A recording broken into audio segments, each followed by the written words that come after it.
오늘도 예배하는 여러분들에게 하나님의 은혜와 복이 충만하기를 축복합니다. 이 관역부에서 연주한 것처럼 인생의 황혼이 깃들 때 분명히 우리는 처음 믿었을 때보다 오늘이 하나님 앞에 서기에 조금 더 가까운 날이 분명합니다. 그렇다면 우리의 믿음도 어제보다는 오늘이 좀 더 멋지고 아름다운 그런 날일 줄 믿습니다. 한때 예능 프로그램에서 진짜 사나이라는 제목의 프로그램이 방영된 적이 있습니다. 처음에는 연예인들 몇 명이 어느 날 갑자기 딱 번개로 소집이 돼서 안대를 가리고 도착해 봤더니 훈련소다. 이 남자들은 깜짝 놀라는 꿈을 꾼다면서요. 제대한 지 얼마 안 되고 탁 잠을 자다가 갑자기 막 기상나팔 소리가 들리는 것 같고 꿈에서 자기가 다시 군대에 있고 뭐 이런 꿈을 꾸면 악몽이라고 그렇게 얘기한다 그러지 않습니까? 근데 군대를 딱 갔습니다. 가가지고 막 하는데 그게 참 아주 이 군복을 입으면 신기하게도 사람들이 달라지고 얼토당토 않게 아주 그냥 황당한 일을 경험을 했죠.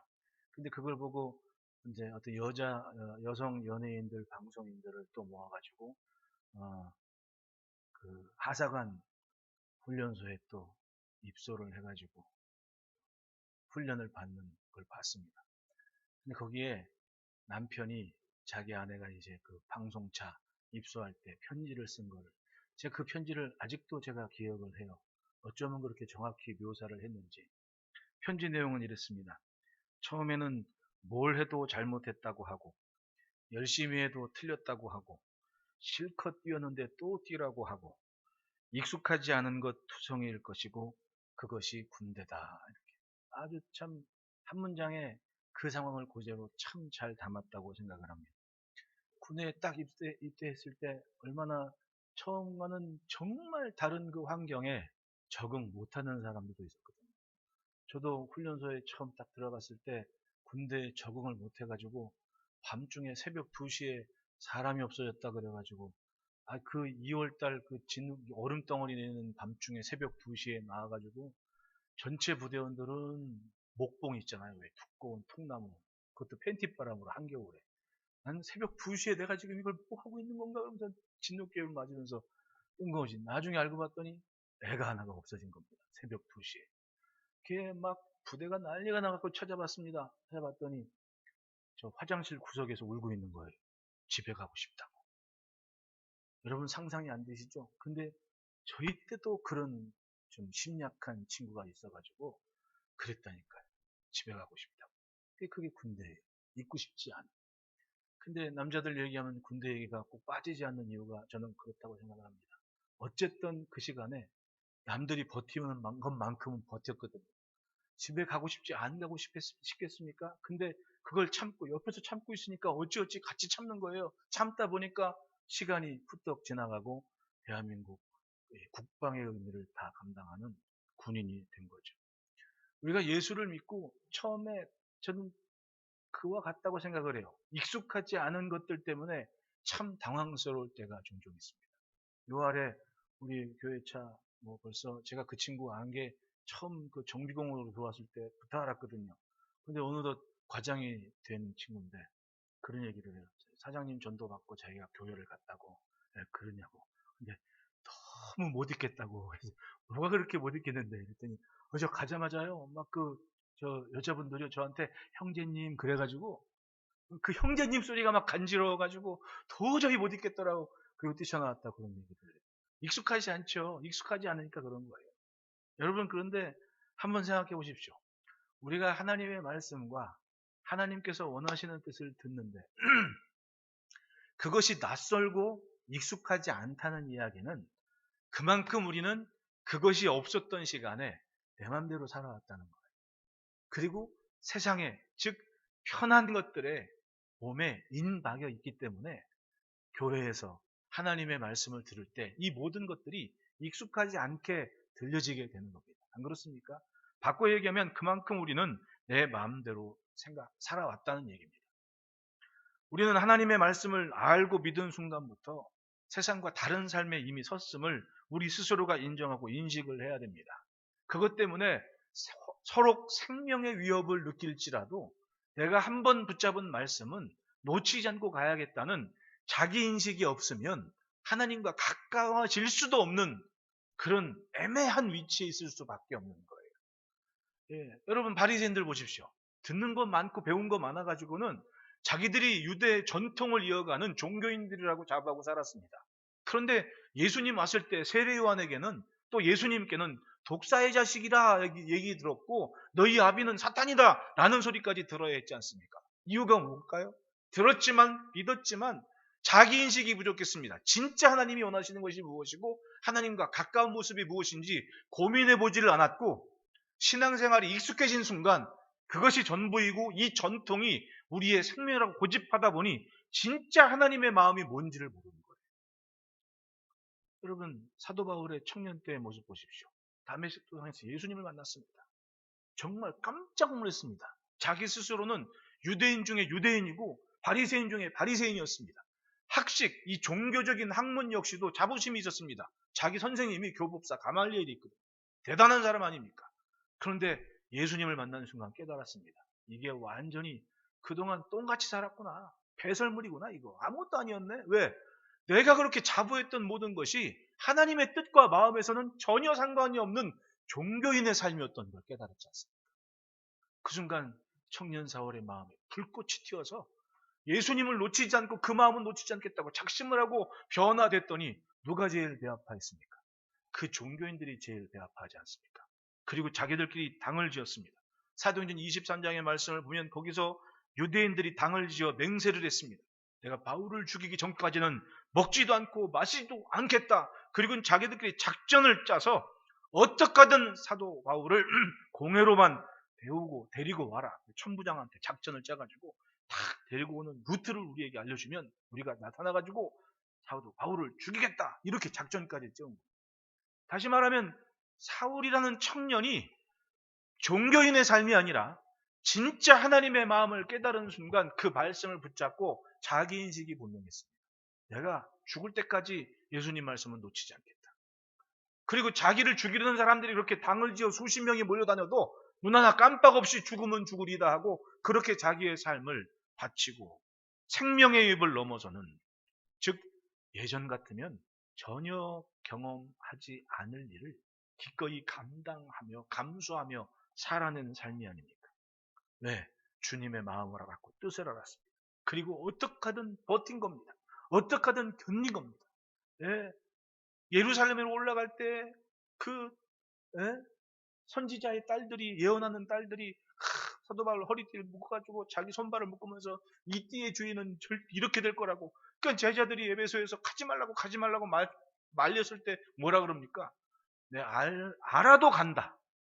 내가 예수의 복음을 위해서 생명을 위해 내 생명들을 아끼겠냐? 그리고는 뒤돌아보지 않고 기꺼이 그 길을 감당하는 것이 사도 바울의 변화된 모습이었습니다. 무엇 때문입니까? 하나님의 말씀을 듣고 주의 음성을 듣고 확신한 자기 인식이 있었다는 얘기입니다. 그러니까 믿음은 매일 그 말씀을 품고 매일 하나님을 만나고 매일 하나님의 음성을 각인시키는 겁니다. 스스로에게. 그것이 가까워지는 비결이고 하나님의 곁에 계심을 믿는 신앙의 삶인 거예요. 본문의 시인은 기도하지 않습니까? 33절에 여호와여 주의 율례의 도를 내게 가르치소서라고, 34절에 나로 하여금 깨닫게 하여 주소서라고, 35절에는 주의 계명들의 길로 행하게 하소서라고, 36절에는 탐욕으로 행하지 말게 하소서, 37절에는 주의 길에서 나를 살아나게 하소서, 38절에는 주의 말씀을 주의 종에게 세우소서, 39절에는 내가 두려운 비방을 내게서 떠나게 하소서. 주의 규례들은 선하신 민이다. 40절에 내가 주의 법도를 사모하여 싸우니 주의 의로 나를 살아나게 하소서라고, 하나님의 말씀과 규례와 법도 안에서 살아나는 자신의 영혼, 자신의 삶을 바라보고 있었고 그것을 위해 기도하며 붙잡았던 겁니다. 따라합시다. 보는 것에 따라 삶이 바뀐다. 하나님의 말씀을 받아들이고 그것을 향해 바라볼 수 있는 믿음의 눈을 가져야만 됩니다. 그것으로 보면 삽니다. 여러분, 노아가 방주를 지었습니다. 방주 지을 때 한번 그때의 모습을 한번 상상해 보십시오. 오랜 시간 동안 방주를 지을 동안 사람들은 노아를 이해하지를 못했습니다. 왜? 홍수에 대한 개념 자체가 없었던 사람들이니까 저 뭐하러 산꼭대기에 저런 짓을 하고 있냐고 얼마나 조롱을 했겠습니까? 여러분, 10살짜리가 110세가 되도록 조롱을 받았다고 한번 상상을 해보십시오. 그건 굉장한 조롱이거든요. 근데 방주를 다 지었습니다. 그 순간 어떤 일이 벌어집니까? 노아는 끝까지 사나주구나 하나님의 말씀은 순종하겠다는 각오를 했습니다. 옆집, 뒷집, 앞집 사람들 몰랐을까요? 다 같이 자란 사람들 합니까? 수백 년을. 그건 뭐 옆집 개똥이네 할아버지건 뭐 뒷집 뭐 순이네 할아버지건 할머니건 다 보고 자란 상태 아닙니까? 그런데 방주가 닫히고 물이 차오른 순간 그 옆집 개똥이네 할아버지, 뒷집 순이네 할머니 와가지고는 밑에서 문을 두드립니다. 문 좀 열어달라고. 그때 문 열어줬어요? 안 열어줬어요? 내가 아무리 수백 년 듣고 보고 지낸 사이라도 나는 이 100년을 넘는 세월 하나님의 말씀 순종한 방주를 지었는데 내가 당신 때문에 이 문을 열 수는 없지 않소. 그게 노아의 창세기 6장에는 기록되지 않은 노아의 마음이 아닐까요? 네? 뭐 사람이 홍수가 나가지고 한순간에 뿅 하고 사라집니까? 네? 물에 떠오르고 물에 차기 전까지는 고만고만한 사람들이 그 산꼭대기까지 몰려와가지고는 문 열어달라고 소리 졌을 거 아니에요. 그때 방주 안에 있는 노아와 방주 밖에 있는 사람은 입장이 다른 거예요. 하나님의 말씀을 끝까지 붙잡은 노아가 바라보시는 세상은 딱 네모난 창 밖을 통해서 보는 세상이 전부였습니다. 하지만 노아는 살았어요. 생명입니다. 왜? 하나님의 말씀대로 방주를 짓고 창 네모나게 낸 다음에 그 안에서 쳐다보고 있을 뿐입니다. 그리고 보여지는 세상은 하나님 없이 살려는 인생은 거기서 살려다고 몸부림쳐도 한 번 닫힌 구원의 방주문을 열 수가 없었습니다. 왜? 그거 열면 하나님의 구원의 계획이 송두리째 인간의 정과 욕심 때문에 깡그리다 숲으로 돌아가니까 그거 어떻게 합니까? 뒷집 철이네 할아버지건 앞집 순이네 할머니건 아무리 보고 자랐어도 그 순간 그걸 지켜보고만 있습니다. 여러분, 이것이 우리의 마지막 순간이라면 얼마나 황당하겠냐고. 나는 말씀 안에서 그 순종했기에 네모난 창 하나 갖고 그 안에서 생명의 삶을 지키고 있습니다. 세상은 그 넓은 세상이 홍수로 잠겨서 살려달라고 애걸복걸해도 절대로 열 수 없는 상황에서 노아는 그 말씀의 틀 안에서 멸망해가는 세상을 보고 있었습니다. 그것이 주의 말씀대로 지은 네모난 창의 안에 있던 노아의 모습입니다. 하나님의 말씀을 붙잡고 기도하고 살아가는 모습이요. 그래서 중요한 겁니다. 말씀을 통해 바라보는 것이 그래서 중요한 겁니다. 우리는 세상에 감당할 수 없을 만한 일들이, 문화적 충격들이 큰 파도처럼 몰려옵니다. 제가 금년 시작하면서 연초에 무슨 뭐 AI 얘기니 뭐 웹 그 망원경 우주 망원경이 찍은 뭐 별 얘기니 괜히 그런 얘기한 게 아니에요. 여러분, 세상은요, 내가 처음 예수 믿을 때 경험하는 문화나 지식보다 훨씬 그 모든 것을 능가할 수 있는 지식이나 경험과 문화들이 우리 아이들에게 덮쳐오고 있습니다. 거기서 예수 믿으세요라고 할 때 그 예수를 믿어야 할 이유를 비켜가는 그런 지식과 이유들이 옛날에 10개였으면 지금은 수천 개가 넘는 거예요. 그게 우리의 아이들이 만나고 있는 파도와 같은 상황이라는 겁니다. 그걸 우리도 알아야 될 필요는 있지 않습니까? 그 속에서 우리는 그나마 믿어온 것이 있기 때문에 버티고 있는데 지금 자라나는 세대는 버틸 이유가 없는 겁니다. 왜? 없어도 잘 사는데. 그걸 넘어서는 경험과 충격을 아직도 받아본 적이 없는 세대에 있다는 거예요. 어쩜 우리는 지금 노아와 같은 모습으로 방주를 짓고 있는데 뒷집, 앞집, 옆집 모든 사람들은 그걸 조롱하고 있는 그런 시대를 사는지도 모릅니다. 무엇을 보고 있느냐에 따라 미래는 엄연히 다릅니다. 우리가 말씀을 붙잡고 어디보다도 하나님께 가까이 갈 이유가 바로 그겁니다. 우리가 잠시라도 세상 것에 한눈 팔면 허탄한 것들이 마치 큰 파도처럼 밀려 들어와서 손쓸 수가 없는 거예요. 여러분, 물이 밀려들면 그건 감당이 안 됩니다. 물난리가 나면 감당이 안 되는 거예요. 불난리 하지만 물이 끄잖아요. 근데 물난리는 막을 게 없어요. 송두리째 모든 게 깡그리 무너지는 거예요. 요한일서 2장 16절 말씀에 이는 세상에 있는 모든 것이 육신의 정욕과 악목의 정욕과 이생의 자랑이 다 아버지께로부터 온 것이 아니요 세상으로부터 온 것이라. 세상으로부터 온 것이 육신의 정욕과 악목의 정욕과 이생의 자랑이다. 네, 그것들이 큰 파도처럼 덮쳐오는 시대가 지금 우리 시대입니다. 그러니까 여러분, 들었으면 기도하고 믿었으면 그 믿은 말씀을 따라 한 걸음이라도 움직이는 것이, 지금요 신앙교육이 그렇게 쉽지가 않은 때입니다. 그러니까 가정이 중요한 거예요, 여러분. 내 집이 제일 중요한 겁니다. 이 팬데믹 때 뭘 느끼셨습니까? 가정이 얼마나 소중했는지. 그래도 가정에서 믿음 건사하는 예배가 있고 말씀이 있고 기도가 1시간이라도 그렇게 같이 기도하는 그런 힘이 있었으면 이 기간을 잘 버텨냈거든요. 그것이 않으면 이 고립과 단절에서 사는 건지 죽는 건지 모르는 애매한 위치에서 정신적으로 얼마나 혼란스러운 때를 경험했습니까? 하나님께서 인도하시는 것이 무엇인지, 하나님의 뜻을 붙잡는 게 무엇인지, 버틴다는 게 뭔지 우리는 그걸 경험했습니다. 그렇다면 앞으로도 그렇죠. 이 더 가까이 설 수 있는 계기로 삼았다면 분명히 3년 전보다 지금은 내 신앙이 더 절실한 것이고 더 하나님께서 원하시는 모습이 익숙하게 내 삶에 나타날 수가 있는 것. 그게 하루하루 믿어온 삶이고 버텨온 삶입니다.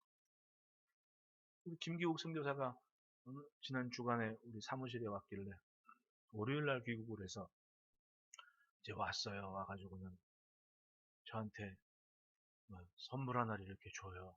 뭐냐 그랬더니 이거 응? 염소털로 만든 난 캐시미어가 양털인 줄 알았더니 캐시미어는 염소털이래요. 양털은 거칠어서 그거 못 쓴다 그러더라고.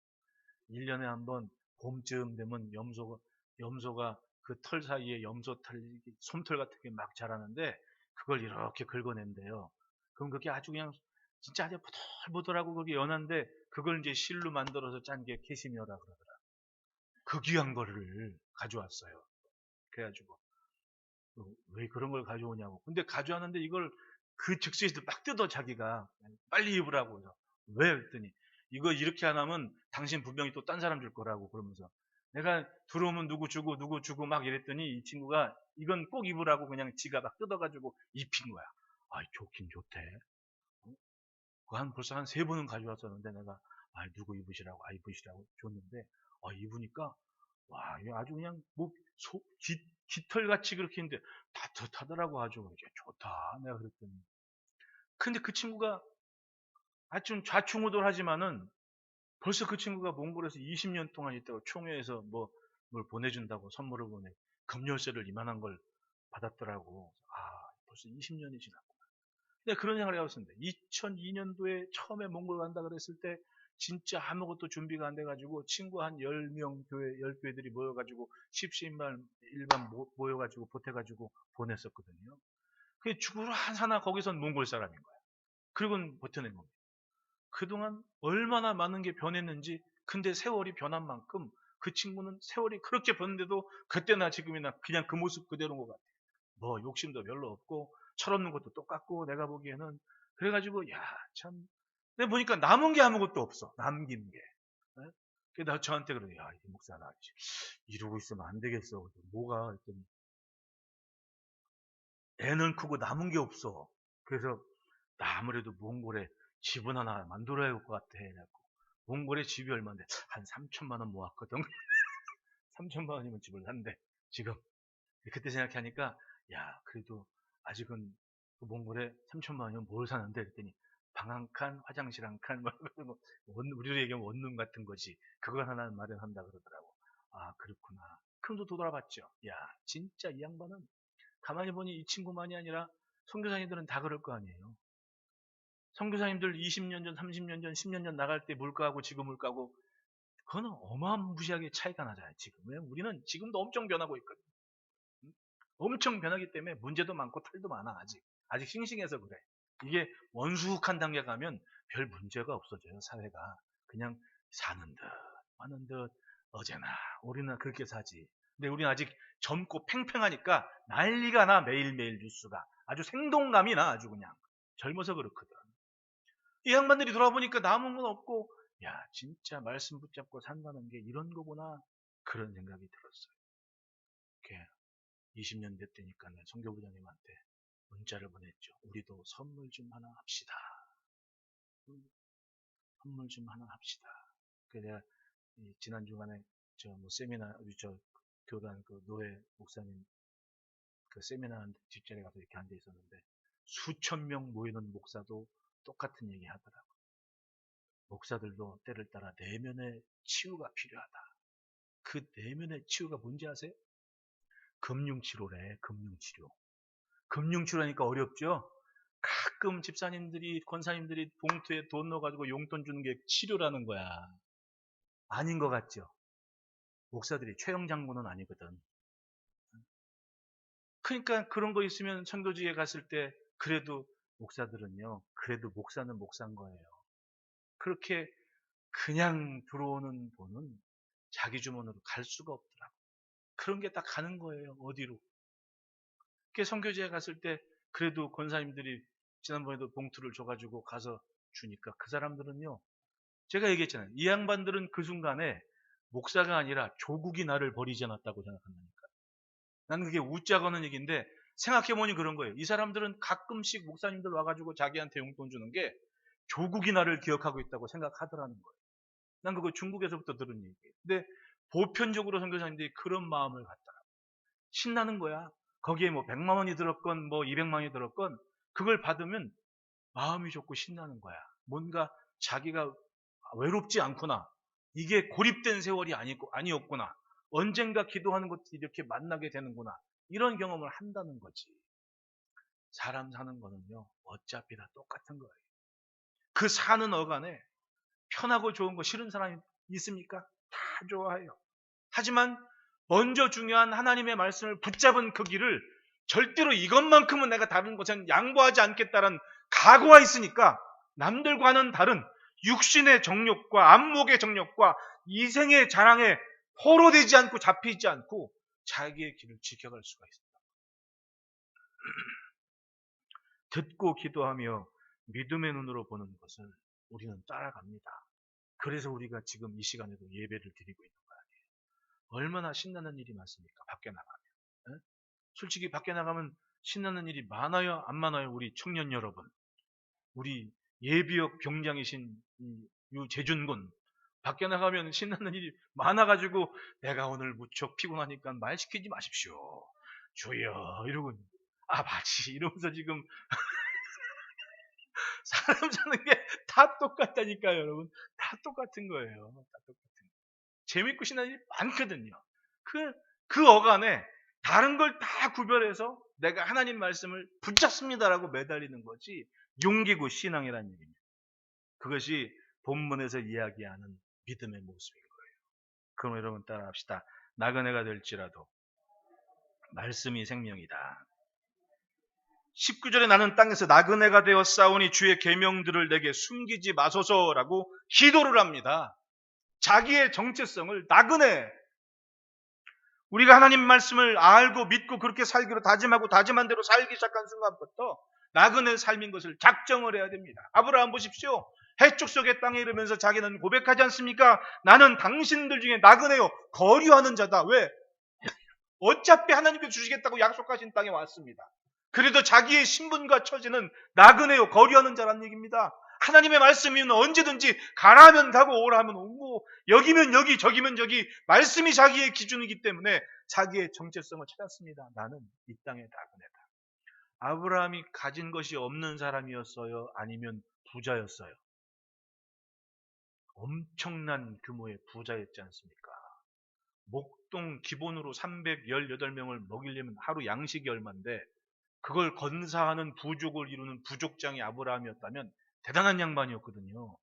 근데 사는 자기 인식은 나는 나그네다. 언제든지 하나님이 가라 하면 가고 오라 하면 오고 여기도 하나님이 약속하신 땅이지만 나는 떠날 각오를 하고 살고 있는 거류민이다. 이게 자기 인식. 아무리 돌아갈래 그냥 하늘나라라고 얘기하면 뭐 하겠습니까? 사는 육신의 정욕과 안목의 정욕과 이생의 자랑에 잡혀 있다면 아직 먼 거예요. 아직 하나님과 나 사이가 그만큼 다른 곳으로 처해 있는 시간입니다. 히브리서 11장 13절 말씀에 이 사람들은 다 믿음 따라 죽었으며 약속을 받지 못하였을 때 그것들을 멀리서 보고 환영하며 또 땅에서는 외국인과 나그네임을 증언하였으니 내가 말씀을 품는 순간, 믿은 순간 나그네로 사는 거예요. 그 지나는 삶의 의미는 이 땅에 하나님의 말씀과 흔적이 새겨지는 것, 그 이상도 그 이하도 아닙니다. 따라합시다. 지나는 자리에 남겨진 것은 말씀뿐이다. 그게 얼마나 아름다워요. 안 그렇습니까? 10년이 됐든 20년이 됐든 사명 하나 붙잡고 하나님께서 가라시는 곳에 살아냈더니 남겨진 것은 말씀에 순종한 흔적만 남아요. 제가 이 몽골 선교사 보니까 제가 2006년도에 처음 갔습니다. 갔는데 먹는 게 충격이었어요. 그때 우리 아이가 중학교 1학년인데 같이 데려갔다가 참 지금까지 미안하다. 삼촌은 지금까지도 미안하대. 첫 해외여행인데 몽골을 딱 갔거든요. 예? 선생님도 그때 선생님이 아주 좋으신 분이어가지고 아유 선교여행 가신다는데 뭐 학교 2주 빠지는 거야 뭐 큰 문제겠습니까? 그리고 보내줬어요. 그 갖고 딱 갔는데 울란바토르는 몽골의 그 수도였잖아요. 비행기가 쫙 내립니다.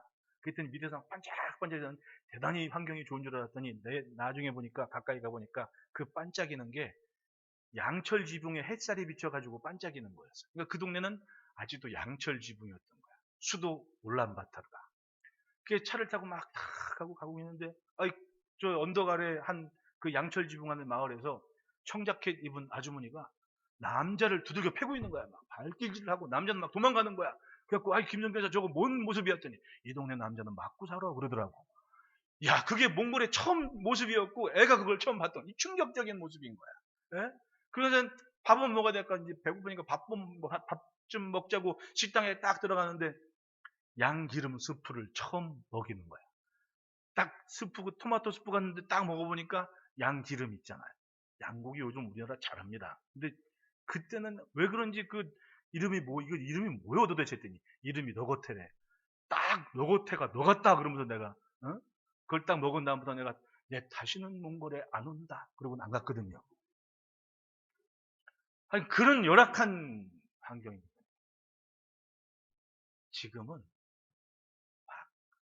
그때부터 안 갔으니까 진짜 안 갔거든.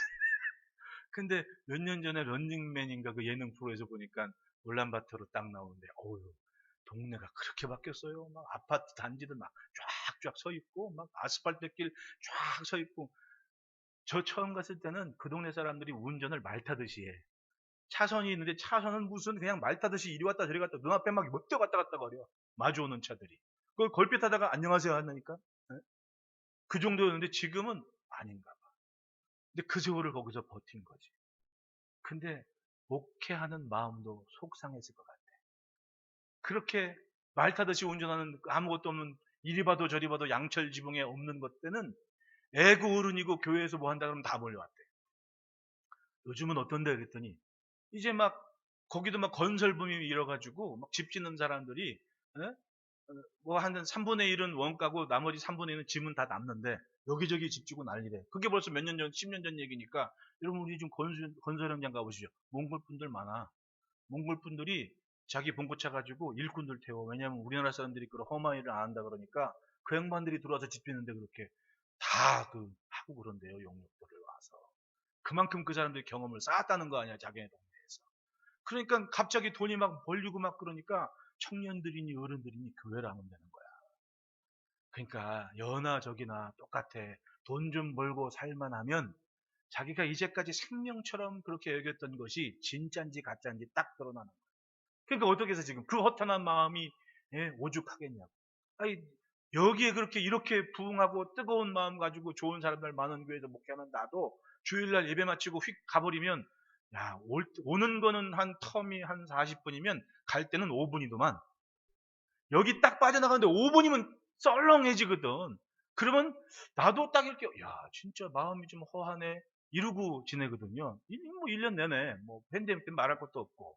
근데 이 친구는 그렇게 한 20몇 년 이렇게 막 했는데 좀 살만하니까 뭐 목사님 뭐 와가지고 했던 친구들이 좀 벌만하고 살만하니까 우르르 다 빠져나갔고 교회가 텅 비는 거야. 그 다시 제가 그 도전 은혜를 받은 게 그거예요. 없으니까 다시 애들하고 놀아야지. 그리고 또 애들을 붙잡고 또다시 시작하는 거예요. 참 진짜 사는 규모나 모습이 참 순박하고 그때나 대책 없는 건 마찬가지지만 참 대단하다. 그런 생각을 했어요. 여러분, 믿음으로 산다는 게 뭡니까? 하나님의 말씀이 얼마나 내 인생에 대단합니까? 결국은 내 인생을 고장할 만큼 그것이 내 시선의 전부인 것처럼 여기는 그 믿음, 그게 진짜 아니겠냐. 그렇게 지나가면 남는 것은 하나님의 말씀에 순종한 흔적만 남게 되는 거예요. 하나님의 말씀을 지켜 살아내면 반드시 결과가 있습니다. 여러분, 뿌린 것을 거두는 게 인생이라고 하지 않습니까? 지금 무엇을 뿌리고 있습니까? 하나님의 말씀을 들었으면 멈춰 있지를 못합니다. 솔직히 예수 믿은 다음에 여러분 제일 먼저 정리되는 게 뭐예요? 예수 믿지 않는 사람들의 관계가 좀 서먹서먹해집니다. 이걸 이겨내야 되죠. 네? 그러니까 가다 보면 동창회도 안 나가게 되고 그다음에 동문들도 사라지게 되고 가만보면 그러니까 내 주변에 남는 사람들이 전부인데 여러분 한번 주위를 둘러보십시오. 얼마나 좋은 분들이 내 주변에 많은지. 그것 때문에 내가 내 믿음을 지킬 수 있는 거 아닐까요?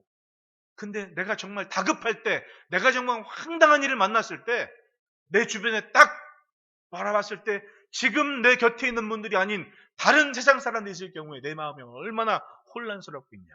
그때는 내 정체성을 못 지키는 거예요. 세상이 나를 그렇게 만드는 거예요. 여러분, 시인의 기도를 보십시오. 주의 종을 후대하여 살게 하소서. 그리하시면 주의 말씀을 지키리이다. 내 눈을 열어서 주의 율법에서 놀라운 것을 보게 하소서라고 기도를 하고 있지 않습니까? 지금까지 살아온 방법이 아니라 하나님의 말씀, 그걸 지키면서 살겠다고 다짐을 하는 겁니다. 우리는 나그네 세월, 믿음으로 산 세월, 그 길을 지금 이 시대에 걷고 있습니다. 걷고 있습니다. 얼마나 능력이 필요하고 얼마나 용감해야 하겠냐고요.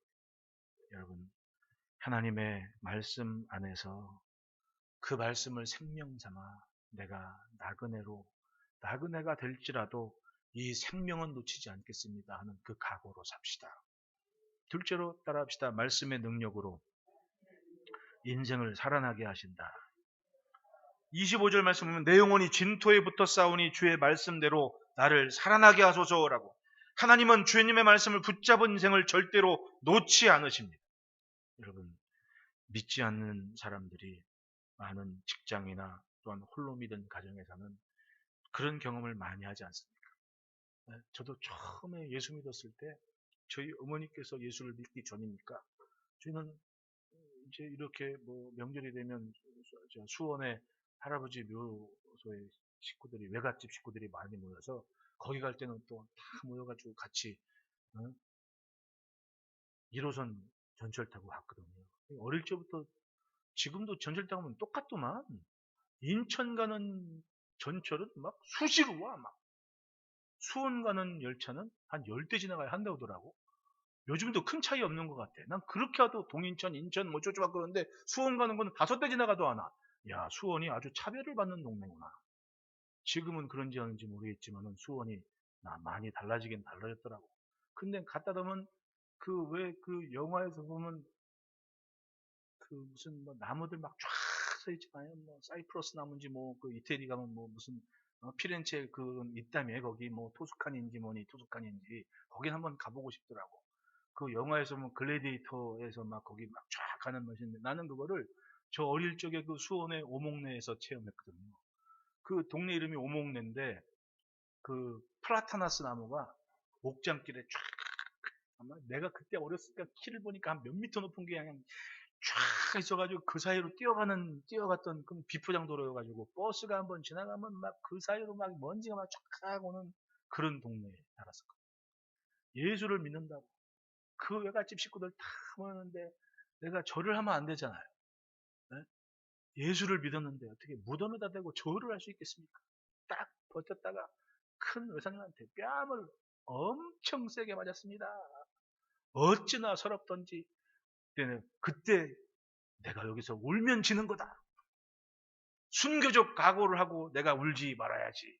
그리고 뚝심 있게 한번 버텼더니 그게 딱 한 번만 버티면 되더만 그 다음부터는 이 녀석이 보통이 아니구나. 그 다음부터는 절을 안 시키더라고.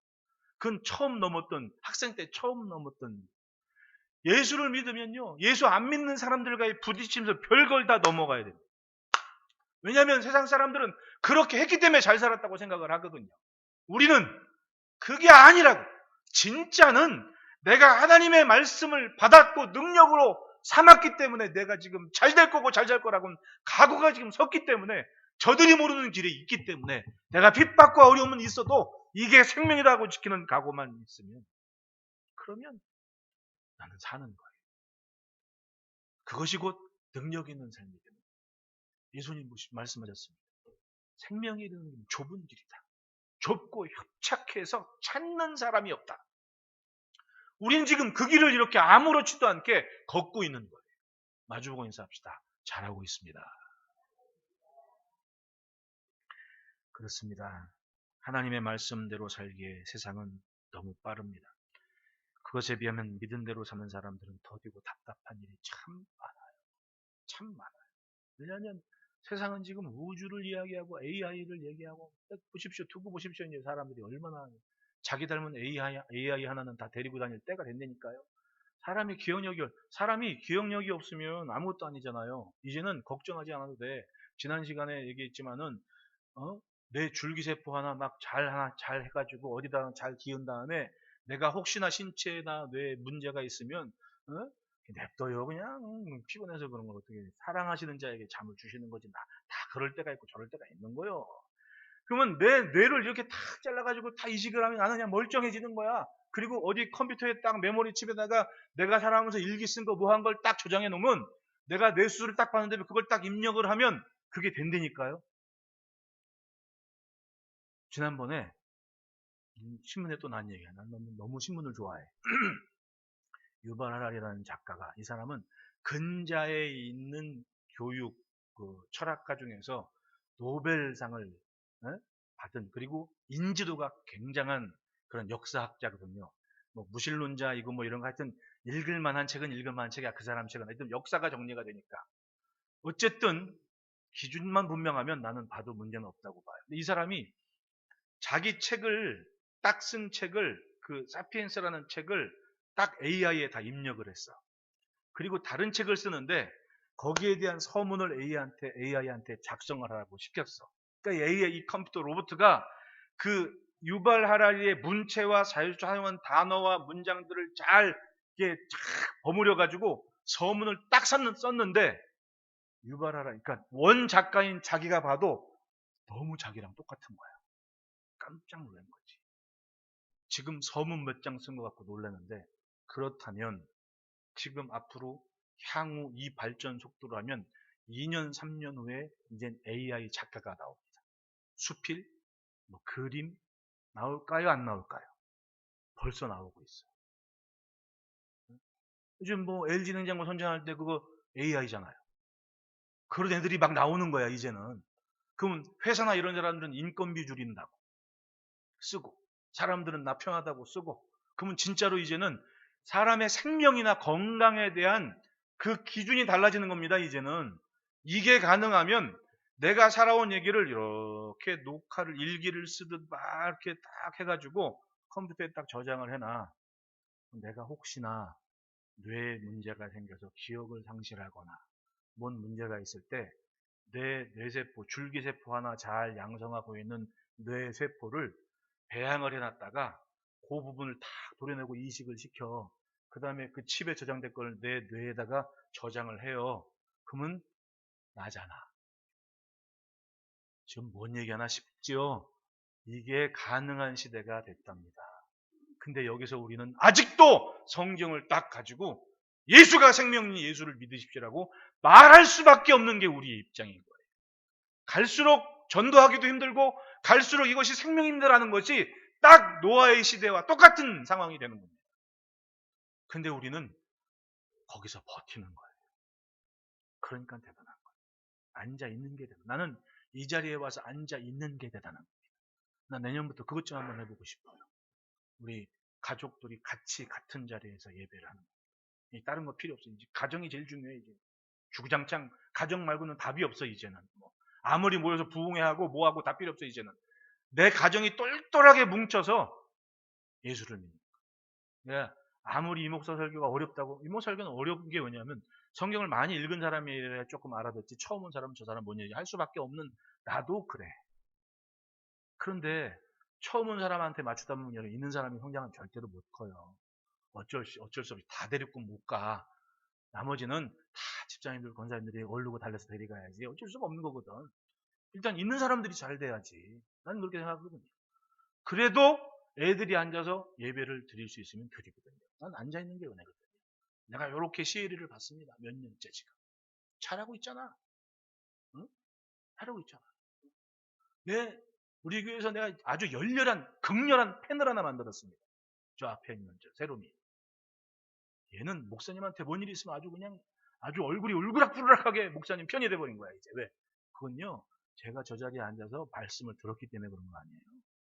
네? 단순한 지식이 아니라 그 관계에서 있어지는 감정이 난 중요하다고 생각하거든요.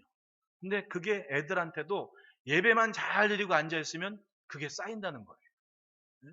뭐, 애들이 예배 못 그거는, 아니, 당신들만 잘 알아들으면 돼, 솔직히. 남이 알아듣고 않는 그건 둘째 문제고 나만 잘 알아들으면 되는 거 아니에요. 근데 이런 경우죠. 내가 못 알아듣는다고 내 아이가 못 알아듣냐? 그건 또 아니거든. 앉아있는 자체가 어느 겁니다. 여기서 말씀이 생명이고 능력인 걸 배워가고 그걸 붙잡게 되는 겁니다. 보십시오. 내 영혼이 진토에 붙었사오니 즉 죽겠습니다. 이미 죽을 지경입니다. 죽었습니다. 그런데 하나님 주의 말씀대로 내가 믿은 그 말씀대로 나를 좀 살아나게 해주십시오라고 소망을 갖지 않습니다. 요셉이 노예로 팔렸습니다. 기가 막히죠. 네? 노예로 팔리게 되는 전에 어디에서 구덩이로 떨어졌습니다. 하늘을 봐도 둥그런 하늘이 전부인데 얼마나 간절했겠냐고.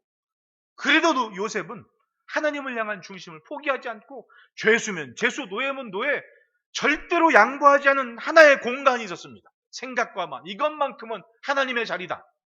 그리고 어떻게 했어요? 지켜냈더니 어느 날 원데이 내가 그 나라의 총리가 돼 있던 거예요. 할렐루야. 목동이었던 다윗이 그냥 왕 됐습니까? 목동이었다니까요. 나는 누가 봐도 목동. 전쟁에 나갈 만한 외모도 안 되고 실력도 안 돼서 형들만 군사들로 딱 뽑아가지고 양치고 있는데 하나님께로 구별된 마음과 생각만큼은 분명했습니다. 돌멩이 5개 가지고 골리앗 잡으러 갔는데 그날 이후로 자기 신분이 바뀐 거예요. 형들은 여전히 군사인데 자기는 장군이 돼버렸습니다. 할렐루야. 기가 막히지 않습니까? 하나님이 붙잡고 쓰시면 한순간에 달라지는 거예요. 우리에게는 그런 일이 있는 거예요. 왕이 된 다윗이 그만큼 절실을 했으니까 그걸 누가 보고 배웠습니까? 그 굴 속에서 도망다니면서 같이 본 장수들이 그건 보고 배웠잖아요. 나는 그래서 사는 삶이 중요하다는 얘기입니다. 내가 뭘 먹고 뭘 마시는지, 내가 무슨 운동을 하고 뭘 어떻게 돌아다니는지 함께하는 사람들에게 주는 영향력이 있다니까요. 요압이라는 장수 보십시오. 다윗이 흠없이 점없이 그렇게 완벽했던 사람이 아니에요. 그래도 하나님은 다윗을 인정한 게 실수했을 때 정신 차리고 하나님 잘못했습니다. 그리고 돌아왔거든요. 그러니까 다른 왕들에게 너 다윗만큼 했니? 이거 물어본 거예요. 왜? 그것도 못했잖아. 반대로 말하면 그거 아닙니까? 다윗만큼 했어? 그걸 못하고 사는 사람이 많다는 거예요. 다윗은 그걸 했습니다. 다윗의 결정적으로 눈에 실수한 게 뭐였냐면 좀 왕노릇 오래 하다 보니까 좀 규모 좀 알고 싶어. 그러니까 요압이라는 장수한테 가서 군대에 나갈 만한 수가 몇 명인지 한번 세와. 그러니까 요압이 뭐라 그래요? 왕이시여. 우리가 언제 전쟁을 숫자 갖고 있습니까? 우리의 버금가는 적군이 있으면 하나님은 그에 맞게 우리를 사랑하셔서 전쟁에 이기게 하셨습니다. 뭐가 걱정입니까? 왜 숫자를 세라 합니까? 라고 요압이 말할 만큼 요압이 하나님을 향한 신앙을 갖게 된 이유가 뭐냐고. 그건 바로 다윗이 아둘람굴에서 진짜 죽을 지경에 처해 있는 시체 같은 모습에서도 동굴 위에 있는 하늘 쳐다보면서 하나님 하면서 밤을 지내는 자기의 죽은 다윗을 봤기 때문에 요압이라는 장수가 그만한 신앙을 가질 수 있었던 거예요. 여러분, 오늘 우리는 누군가에게 영향을 주고 있는 겁니다. 사람이 한순간에 바뀌는 게 아니에요. 그러니까 옛날 어른들이 사람이 갑자기 바뀌면 뭐 해서 그래? 그만큼 바뀌기 어려운 거예요. 한순간에 많은 걸 요구하지 마요. 이럴 때도 있고 저럴 때도 있는 거예요. 문제는 지금 내가 어디에 있느냐, 무엇을 더 좋아하느냐, 그것만 분명하면 나는 지금 하나님의 말씀을 생명으로 여기고 살고 있는 거예요. 내 자녀들이 그런 나를 보고 같이 가고 있잖아요. 신앙은요, 혼자 가는 게 아니에요. 같이 가는 거예요. 가장 인간다운 모습이 가장 영적인 모습이에요. 그게 내 지론입니다. 입으로 쥐어 찾고 아프지 찾는 이게 아니에요. 그건 흉내내도 애들도 흉내내. 애들도 우리 교회 몇 년만 다니면 마이크 잡고 쥐어줘야 해. 진짜는요, 가장 인간적일 때 가장 영적인 모습이 나와요. 내가 지난 주말에도 어제도 우리 장로님이 밥을 먹으라고 카드를 맡겨놓아가지고 내가 나를 어떻게 믿으시고 카드를 맡기시나, 이름이 써 있어. 박아무개 이렇게. 그래서 내가 전사님한테, 전사님 오늘은 우리 고기 먹읍시다. 스테이크 240g짜리 2개 주문하십시오. 딱 했는데 안 되더만. 에? 비밀번호를 몰라가지고.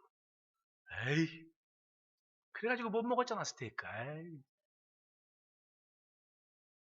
이게 진짜 내 모습이에요. 나는 그렇게 먹고 기도는 또 온팡지게 또 해야 하지 않습니까? 이게 진짜 내 모습인 거예요. 배부른 척 안 먹고 난 그건 못해. 그냥 솔직하게 딱 이게 내 수준입니다라고 모두가 공유할 수 있는 게 내 영적인 모습이라고 나는 거짓없이 말할 수는 있습니다. 여러분, 가장 인간적일 때 가장 진실한 자기의 영의 모습을 보는 거예요. 여러분, 하나님 앞에 진실합시다. 셋째로 따라합시다. 듣고 믿은 말씀은 기도로 다져진다. 26절에 내가 나의 행위를 아뢰매 주께서 내게 응답하셨사오니 주의 율례들을 내게 가르치소서라고 구절구절 하나님께 기도하는 것이 내 행위를 가르쳐 주십시오. 내게 응답해 주십시오. 내게 주의 율례를 가르쳐 주십시오. 기도하면서 하나님의 말씀에 더 견고하게 서기 위해서 애달파하고 부르짖고 있는 겁니다. 여러분, 말씀을 드렸으면 기도를 해야 됩니다. 기도로 다져지는 겁니다. 기도밖에 할 수 없으면 기도를 해야 돼요. 그렇게 기도밖에라고 할 수 있는 사람은, 항상 밥 먹듯이 기도한 사람은 기도밖에라는 말을 할 수가 있어요. 근데 하나님께서 진짜 기도밖에 할 수 없게 만드는 시간이 있습니다. 왜? 그동안 너무 몰랐습니다. 기도가 얼마나 소중한지, 기도가 얼마나 절실했는지 너무 모르고 살았습니다. 진짜로 하나님께서 기도밖에 할 수 없도록 몰아세웁니다. 근데 그 시간이 있는 사람과 없는 사람이 같지 않더라고요. 그건 분명해요. 그 시간이 있었던 사람과 없는 사람이 같지는 않더라고요. 여러분, 기도밖에 할 수 없는 것이 없을 때, 할 수 있는 것이 없을 때, 그러면 진짜 기도하시기를 바라요. 아침에도 기도하고, 점심에도 기도하고, 저녁에도 기도하고, 새벽에도 기도하고, 진짜 나 이렇게 살고 있습니다, 하나님. 할 수 있을 만큼 기도하는 시간을 가지시기를 축원합니다. 그러면 내가 나의 행위를 아뢰매, 그 기도하는 시간 우리는 하나님의 말씀 앞에 가져갑니다. 내가 이렇게 살았습니다, 하나님. 잘 살펴봅니다. 그러니 나를 좀 가르쳐 주십시오라고 들은 말씀에 서기 위해서 애절하게 자기를 가르치는, 자를 세워갑니다. 결국은 기도하지 않으면 따라갈 수 없는 것이 말씀을 붙든 삶이에요. 그래서 구구절절히 기도를 하고 하나님을 찾게 됩니다. 그러면 그 말씀이 나를 살리는 은혜를 경험하는 거예요. 세상에는 우리가 넘을 수 없는, 할 수 없는 것들이 있지요. 많지요. 살다 보면 그것을 알기 때문에 점점 겸손해지고 점점 머리를 숙이게 됩니다. 그러나 그것이 인력이 아니라 내가 하나님의 말씀 때문이라면 넘을 수 없는 장벽은 없는 것이고 이길 수 없는 싸움은 없는 거예요. 할렐루야. 왜냐하면 내가 하나님의 말씀을 붙잡고 그 말씀이 내 발의 등이고 내 길의 빛이기 때문에 그래요. 여러분, 발등에 있는 등불 보십시오. 다른 거 안 보겠다는 겁니다. 딱 비추시는 만큼만 내가 보고 가겠다는 거예요. 이게 한 걸음이건 뭐 1m가 됐건 10m가 됐건 딱 등이 비추는 만큼만 내가 그 안에만 있겠다. 그러면 얼마나 하나님과 가까운 인생이 됩니까? 그래서 38절로 40절 같이 한번 읽어보겠습니다. 시작. 주를 경외하는 주의 종에게 세우소서. 내가 두려워하는 비방을 내게서 떠나게 하소서. 주의 규례들은 선하심이니이다. 내가 주의 법도들을 사모하여 싸우니 주의 의로 나를 살아나게 하소서. 분명한 믿음의 결단이 아니면 넘어집니다. 그래서 기도해야 되고 기도하는 만큼은 내 걸음이 분명해지는 겁니다. 믿음으로 말씀대로 그렇게 사는 것이 어렵고 힘들어도 이 나그네 세월에 남겨진 것이 주님을 향한 몸부림이라면 그 삶은 뒤따라오는 이들에게 반드시 복된 길이 될 줄로 믿습니다. 그같이 하나님의 살게 하심으로 견고하게 펼쳐지는 복된 삶이 되시기를 축원합니다.